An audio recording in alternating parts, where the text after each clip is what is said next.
It may seem like Apple is behind the competition a lot of the time. The company appeared to be slow to developments like widgets, bezel-less displays with camera notches and screens with high refresh rates. And with the iPhone 16 Pro, it appears to once again be late to the party, bringing generative AI features and a real button for the camera to its 2024 flagship. But if you will allow me to play therapist for a moment, I think it's not that Apple is slow, I think Apple is cautious, perhaps overly so.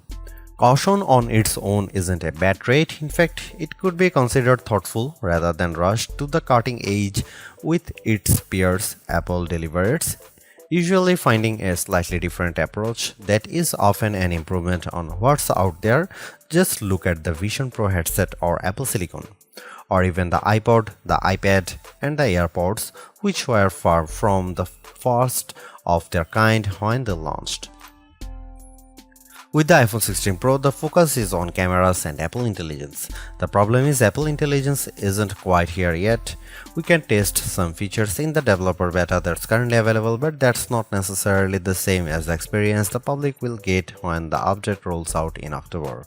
It's not unprecedented for new iPhones to launch without some marquee features, sure, and thankfully there is still plenty that the iPhone 16 Pro brings.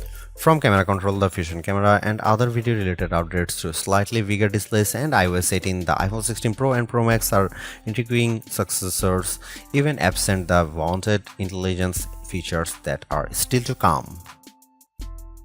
I am getting deja vu.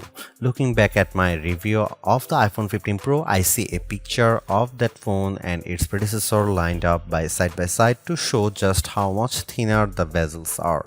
Apple has once again trimmed the borders on its flagship phones, but while doing that enabled it to reduce the handset size in 2023. This year it allowed the company to cram in larger screens without much change in footprint. The iPhone 16 Pro and Pro Max displays have increased in size from 6.1 inches and 6.7 inches up to 6.3 inches and 6.9 inches respectively. Both handsets have grown ever so slightly too, by just under 1mm in width and about 3mm in height. Basically, the iPhone 16 Pro and Pro Max are a hair wider and taller than their predecessors but maintain the same 8.25mm profile, and yet in spite of this minimal change, you won't be able to keep your old cases if you are upgrading from an iPhone 15 Pro to an iPhone 16 Pro. Not only would the cases not quite fit, you'd also need something with either a cutout or a sapphire crystal and conductive layer to be able to use the new camera control. Of course, Apple sells compatible cases, as do some third parties like OtterBox, so you have plenty of options. I have spent most of this year's hardware review season remarking how Samsung and Google's flagships feel like iPhones, and I have now reached a strange inception point. As I have been comparing competing phones for this review, I have been surrounded by about a dozen handsets from all these different companies on my couch, including last year's iPhone, the Galaxy S24 Plus, and the Pixel 9 Pro and Pro XL. Trying to figure out which one is the iPhone has become more confusing than ever, as they all feel similar in build.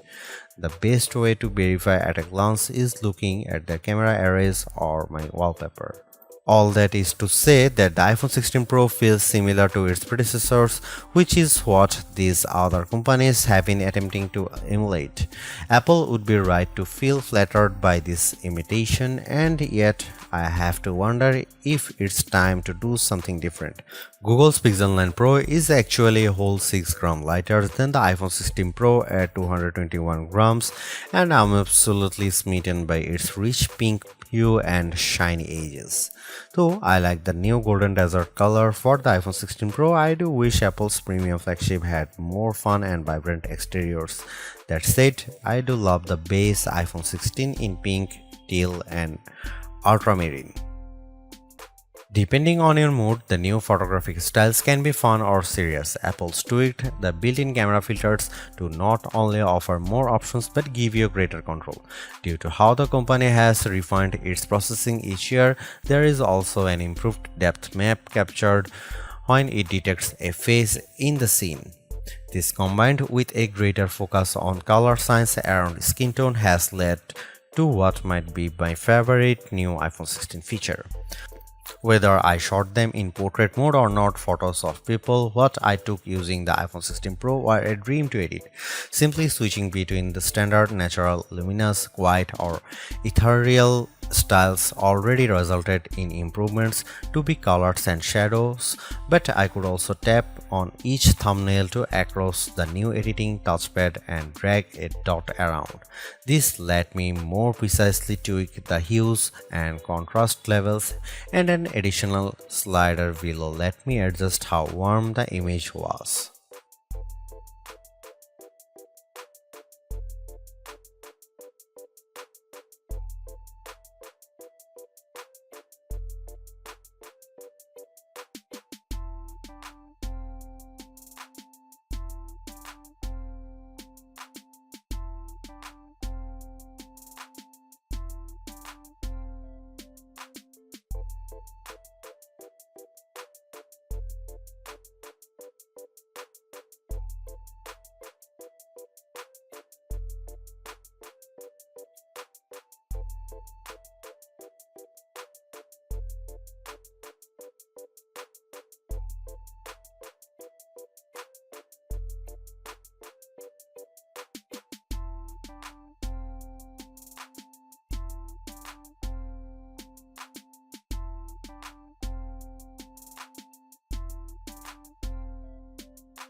Apple's caution is sometimes warranted, especially at a time when mistrust of AI-generated content runs rampant.